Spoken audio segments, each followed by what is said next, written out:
conspiracy theories today, and I know in my Facebook friend circles enough to know that there's a good chunk of them who believe in various conspiracy theories. So this might, I'm not assuming that everyone who's going to comment thinks that conspiracy theory stuff, the prevalent ones, are foolish. So this will be an interesting conversation.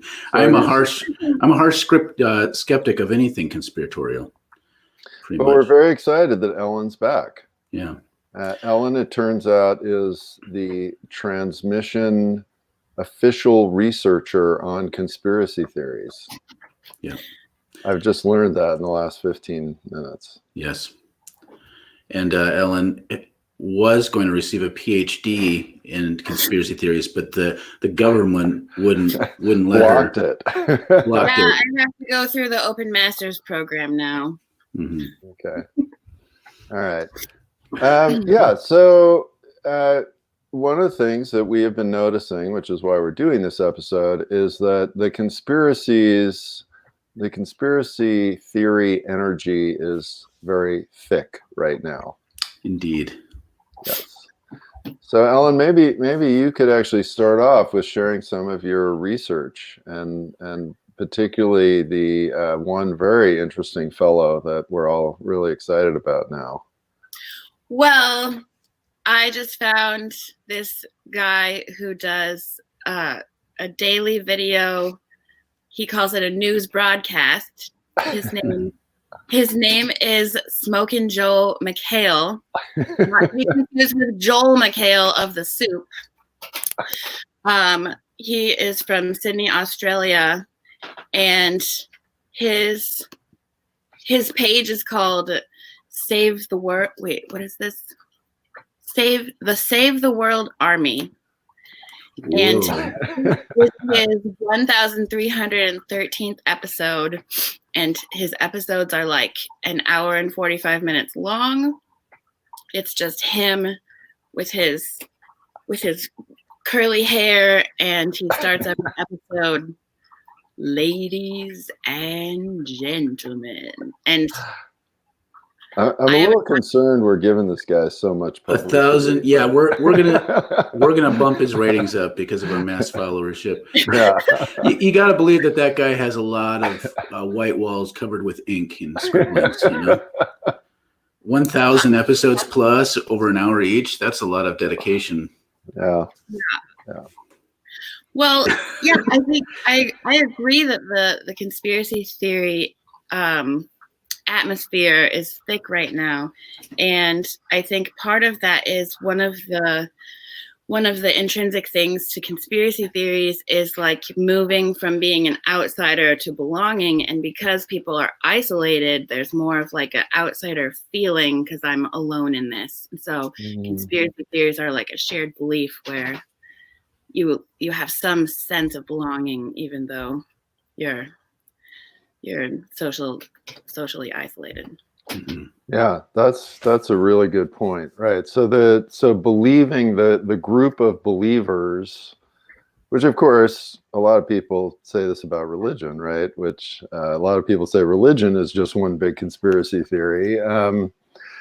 It creates communities of belonging. Like once you're the insider, like this cool information that nobody else does. Mm-hmm. Which feels good, right? Right. Feels good to belong. Well, and also, like, to me, the big appeal of conspiracy theories is, even though they seem complicated, they're actually way simpler than what I think reality actually is. So it's, if we're living in a world of chaos and there's horrible things and we want to have some modicum of control over it, some meaningful narrative that cuts through the crap sounds great. Why not? If you're using Occam's razor, doesn't that mean they're true? The simplest possibility. Occam worked for the CIA. He was planted there. He was a Fed. Yeah, no, actually, yeah, I actually think conspiracy theories are not the simplest explanation. They're simple and meaningful. But they are a straightforward explanation, right? And they are endowed with meaning. I think that's the big part, right? That you know, again, not only do I know something, but I know something really important and meaningful and valuable that would help sort of cut through the bad stuff of the world if everybody would just realize it. So, yeah, that sort of is the superstitious part of conspiracy theories, which I think the fantasy narratives, flat Earth, and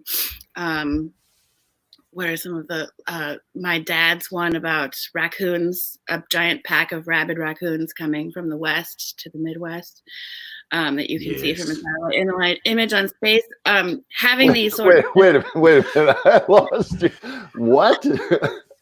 Okay, there's a giant pack of raccoons somewhere. This was about year 2000.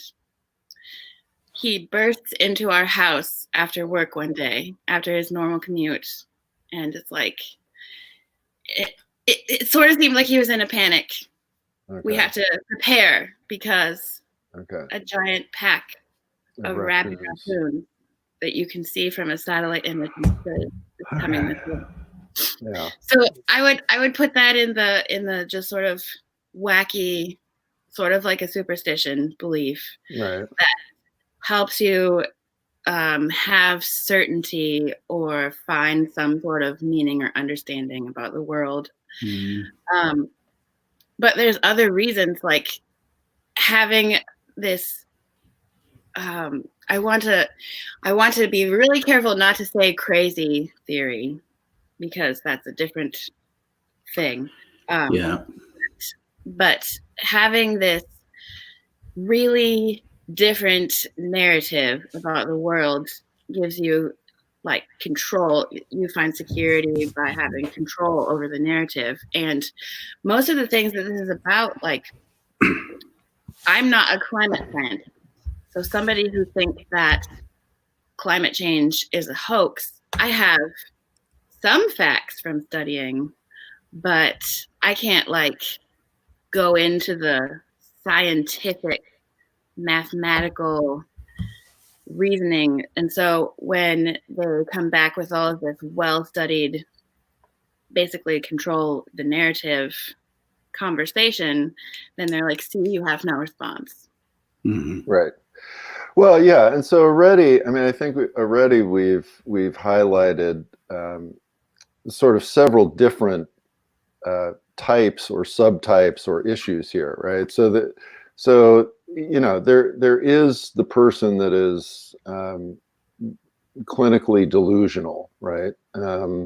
So, you know, and again, people who are, let's say, have schizophrenia, so they have delusions about the way the world is. Their reality is distorted by their mental illness. That can sort of sound like some conspiracy theories, but there's this organic process going on that's helping to create that. You then have the fantasy kinds of ideas, right? Which we might put like aliens came and built the pyramids. I mean, it's not really a conspiracy theory because there's nobody doing that. It's just this idea. Right. And then you have the actual sort of socio-political, you know, somebody is pulling the strings, controlling things, doing stuff.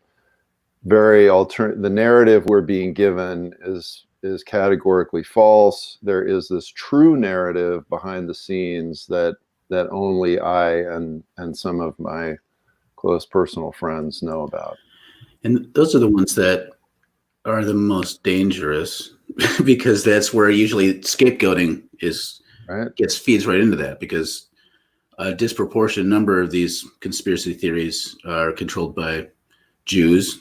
That's like a historical one. It charges things politically, like, or whatever your enemy is, whoever you want to be behind it, you can think of like, well, what story makes sense with my ideology and who I think is probably most responsible for everything bad.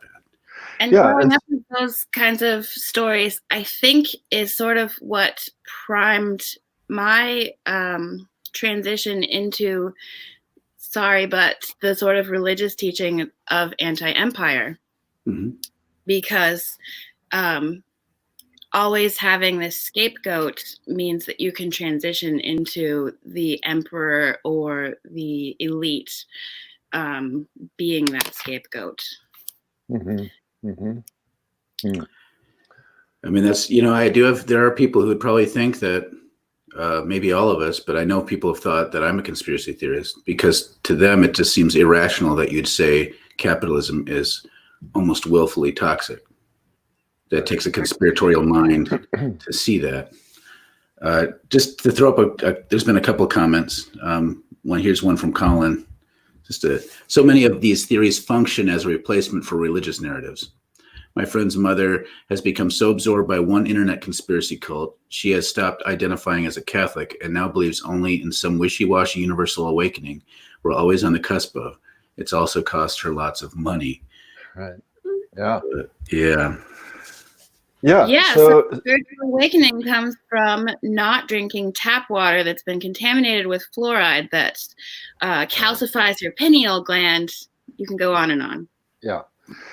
Yeah, so I think, Colin, I think that's a great point, right? Is that for many people, religion can certainly function as this sort of in-group, controlling in-group that tells you what to think, tells you how to feel, tells you what's right, what's wrong, exercises all this control, costs you money, right? You got to give to the prosperity gospel preachers.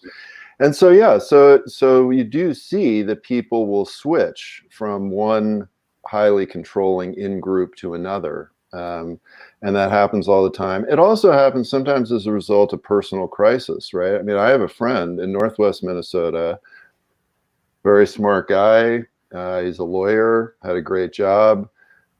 He ran for judge.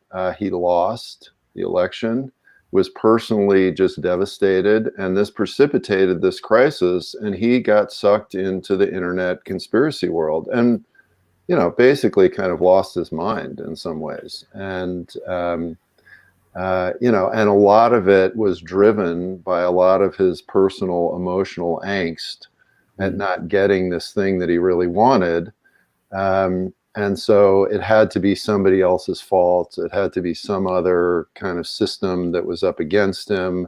There had to be some other kind of explanation other than just not enough people wanted to vote for him, which again was the Occam's razor simplest explanation. Right. So conspiracy theories give you certainty and security, and sort of like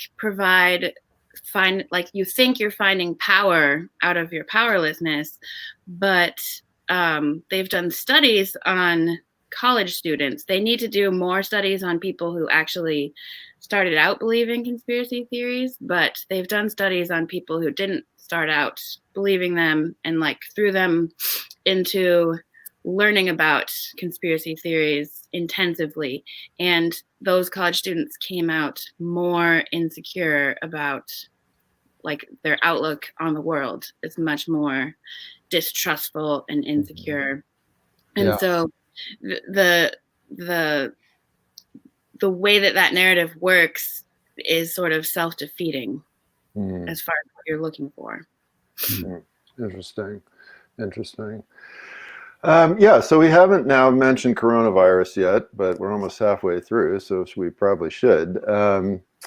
So there's a lot of conspiracy theories floating around, and of course they're functioning in a lot of the ways that we've already mentioned. So obviously the one out group that is getting blamed are the Chinese, right? So the big conspiracy theory is this is actually a created bioweapon that was made in a Chinese lab. I laugh about this because I used to work in labs, and the notion that somebody could create the perfect pandemic bug in a lab is pretty hilarious, actually. But so that's one of the big issues. Then, of course, the other thing is that people are feeling really scared and out of control. And so kind of buying into all these different things really helps people to organize their world and to feel a little better, even if it's still, terrifying and horrible. And so I think that And then the one thing that we haven't really talked about as much or mentioned very explicitly is this whole issue of power dynamics and differential, right? So that you do have, the government is powerful, corporations are powerful. There are people that have a lot more power than most people in the world. That's right. And so conspiracy theories also kind of help to alleviate some of that anxiety about power. Like, these people are going to come get me, right? The black vans, and now this is all about just controlling the population and bugging our phones, all this sort of stuff. So there's a lot of that flying around right now that conforms to all the issues that we're talking about. Yeah, and it's the perfect storm for conspiracies right now, because we do have we are seeing a noticeable uptick in government control for reasons that make sense to me as an anarchist even. But so there's more of that. It's hard to keep track of all the information. Some sort of narrative that makes sense of it all. Right. It seems nice. This happened during a time of climate crisis, which was caused by late modern consumer capitalist industrial society, which is terrifying to all sorts of people, where that's the 5G stuff comes in there. And then you have and then plus on top of that, of all these sorts of complexities and everything, you have neo-fascism was already rising. Right. So okay. And then, so then there's the groups people like Jordan Peterson, who I like to dump on, to me, is in some ways the white man's conspiracy theorist, because there's already this sort of, neo-fascism isn't the problem, it's the cultural Marxists. And so in these conspiracies, all the dominant ones, you can see all these little trails of all these different things embedded in them. Right. It's fascinating. Right. Yeah. And Gene has a good comment. I'll put that up. And experts feel like they are trapped as if they are in jail. Right. So there's a lot of that frenetic energy, of just like, okay, I got to do something. Might as well just get on the internet and talk to a lot of people about all this stuff. Yeah. Yeah. So the danger of these conspiracy theories is that the theory gives you a framework that lets you off the hook for dehumanizing. Is that just like a different way of saying scapegoating? Yeah. I think of the infrahumanization grid that you talk about at CPI. Yeah. And I also think about the sorting yourself into boxes of, this is like myself and this is other to me. And anytime you hear anything other, it just reinforces your own identity. And if your identity is wrapped up in these stories, well, the stories have a motivated reasoning because they are there to provide, to maintain a positive self-image, which in my research, that is the thing that surprised me, because it makes sense that the stories are there for a desire for understanding, certainty, control, security, but to maintain a positive self-image, that's like kind of abdicating your own responsibility. Like, I'm good, like I can't control any of this. So I think that is the piece that sort of fit in the puzzle for me, why those narratives are self-defeating, because you're actually giving up your sense of control so that you can maintain this positive self-image. Like, it's not my fault about the coronavirus, like I don't wash my hands or wear masks. This isn't me. This is the conspiracy theorist. It's 5G. And so, yeah, I think. Can you describe the 5G one? Because I'm not assuming everyone knows the conspiracy theories du jour right now. Cell phone towers have been a conspiracy theory for years, just like microwave ovens in our kitchens have been part of this whole radiation. There's a conspiracy theory that radiation is harmful to the cells in human bodies. And so right now, 5G cell phone towers, like we had 3G and 4G, et cetera, have recently gone up. I think it was like 6 months ago. And so these conspiracy theorists are saying that people were coming down with strange flus way before this coronavirus outbreak, and so it's really not the coronavirus. That's a media hype to cover up this. Okay, hold up. So I've been down the rabbit trail, you guys. Oh no! Oh no! Coronavirus, according to these conspiracy theorists, is because the media needs some reason to take out a bunch of famous people, because a bunch of famous people have been involved in a multi-billion-dollar pedophilia, human trafficking ring. And so the conspiracy theorists right now, I've seen them saying, and this is like not quite as widespread as the 5G, but the same people are purporting this, that people like Tom Hanks were given this decision, like, either we're going to out you as part of this terrible thing, you're getting arrested for it, but either you're gonna go down as we'll just kill you and say that you did suicide, or you can contract coronavirus publicly, and that will lend support to this whole Right. coronavirus thing. Yeah. Wow. Yeah. I knew it. So this, this is where, I get to my sort of fundamental stance on all conspiracy theories. And I do think that, Ellen, what you were just talking about maintaining this positive sense of self, which I would add an empowerment piece. It's like this projected empowerment. Mm-hmm.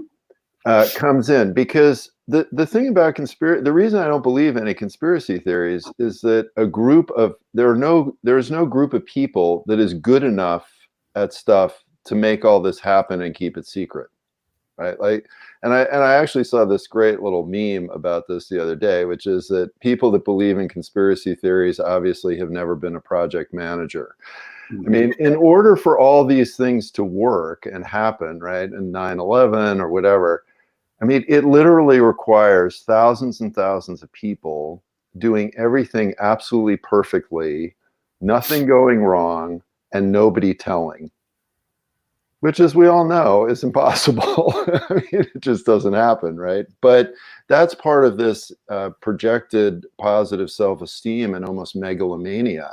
Like, I know that there is this group of people that have done this amazing thing, and they've kept it secret, and it's incredible, and it's so powerful, and I know about it, right? Like, I've figured it out, and that makes people feel really good and powerful.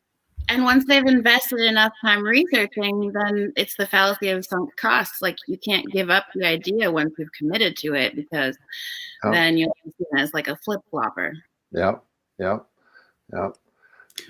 absolutely. I mean, just to, I'm not exactly devil's advocate here, but there have been government conspiracies, right? So where's the line between, and some of them, like, so cigarette companies burying research on the harms of cigarette for profit, conspiracy theory in a way. Or the sugar executive. The what? Well, the sugar executive blaming on fat. Yep. Yeah. Or various things like that. Well, but see, again, what's interesting. Yeah, but see, again, what's interesting about all these things, and this is another little aspect of this that we haven't touched on, right? Is that there is always a core of truth, both to the idea that powerful people hide things, which is absolutely true, and the idea that there are certain things that we don't quite know that may be causing problems. Mm-hmm. Right. Sure. So I mean, both those things are true, and those serve as a great kernel around which to kind of construct this world. So, the smoking thing is a great example. Asbestos is another great example. Those, to me, are not conspiracy theories in the sense that there were actually people that knew all the correct information, that were very valid, viable folks, And it's very, very clear, and it has been uncovered that, in fact, these things were talked about and covered up. Mm-hmm. And so I think that the sort of normal, powerful people hide stuff. And that's why I say that I don't really believe in true conspiracy theories, because the normal, powerful people hide stuff. Like, all that information pretty much always comes out. But and that is such a much more of a bummer of a narrative. Like, you Right. don't get the adrenaline of like, oh my gosh, I'm learning something cool. It's like, Right. oh, situation really is awful. And I'm what do I do with that? There's a bunch of comments here. I'm just gonna some great comments. I'm gonna rapid fire them. Colin wrote earlier, the Patriot Act actualized the panopticon, which we're all just cool with now, having moved to sublimation from fear. I mean, this is the thing. So government there's already, like, we know in some ways, if you pay attention, the ways in which the government is controlling our lives. And it's doesn't even have to be conspiracy. Right, exactly. Amy commented, this is my spouse, Amy, this is all super informative for those of us who haven't quite made it so far down the rabbit hole.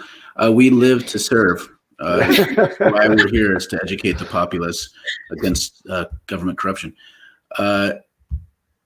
Oh no, you skipped the other one. We have to put up the big prop to While Ellen. you're pulling that up, I would like to. Yes, Ellen. Yes, Ellen. Yay.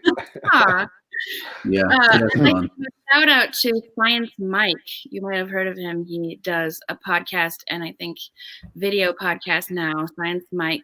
Mm-hmm. He just did one on conspiracy theories too. And his point, I think it might have even been this morning. I don't know. Very recent. His thing about conspiracy theories is that people are listening to a very confident and repetitive voice. Right. Mm-hmm. Yep. Yeah, let's get these Ellie's comments are great. Ellie, I think it's important to understand the impact of cognitive bias, or the fact that belief, whether or not it is based in fact, has a huge impact on what shapes people's thought. Right. It's true.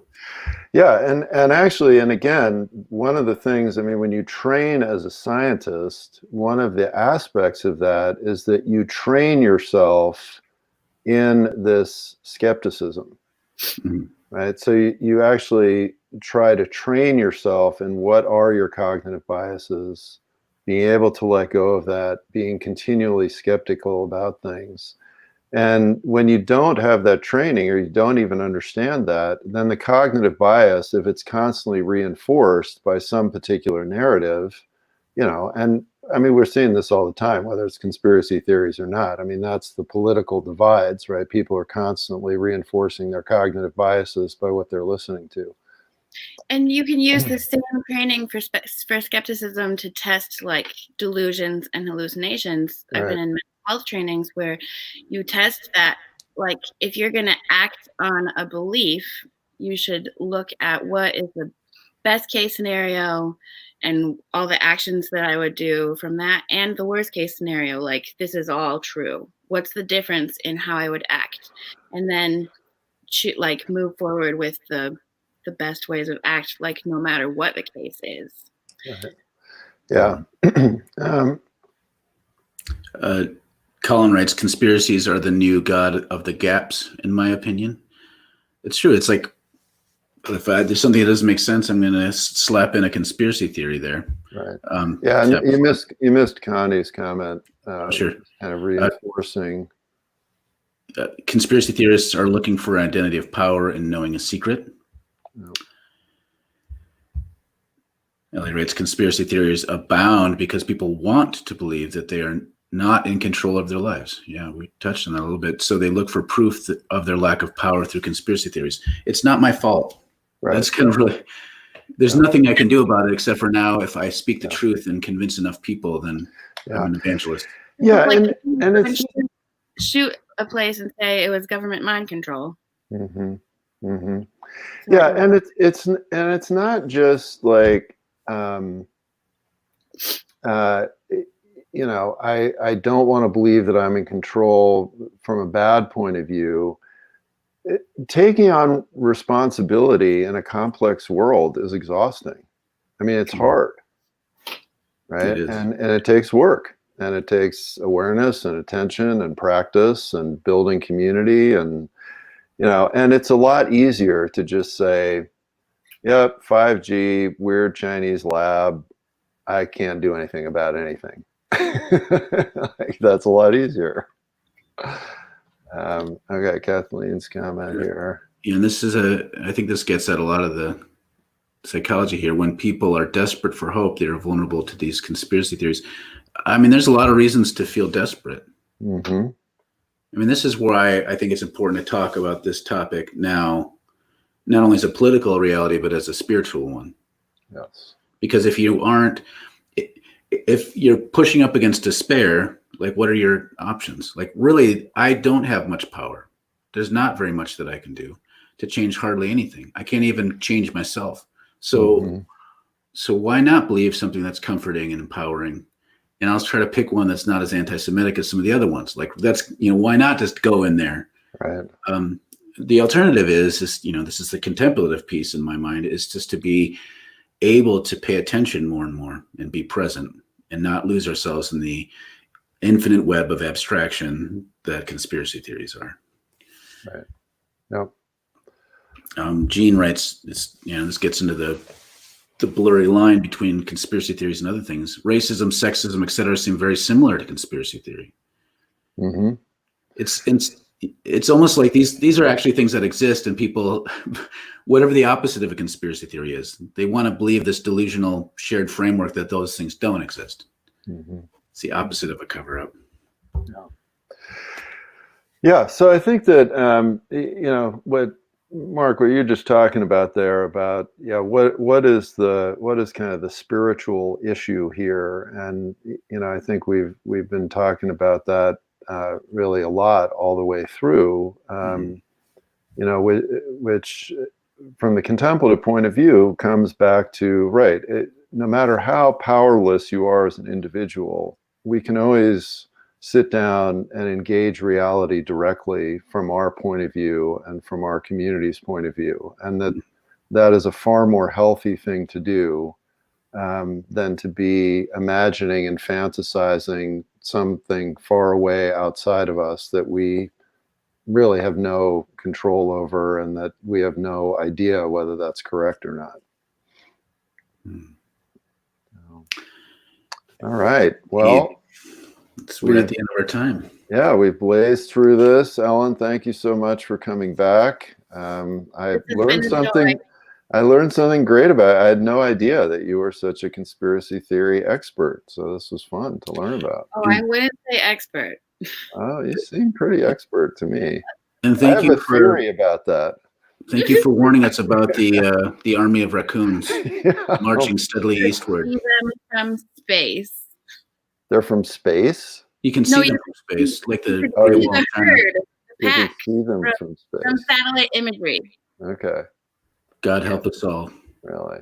All right. So tomorrow we are circling back to, and this was actually a request from Lena. We're circling back to the issue of the contemplative life and perspective, but very particularly looking at how do you engage in the contemplative life when you have a lot of trauma, or what happens in the contemplative life with the traumas that you have experienced. So, so we're excited to talk about that. And then on Monday, we have another guest, our friend Shen Maria Hallcraft, and very excited about that. Shen is a psychotherapist in Boulder, and we're going to revisit the religious trauma conversation and go deeper into that.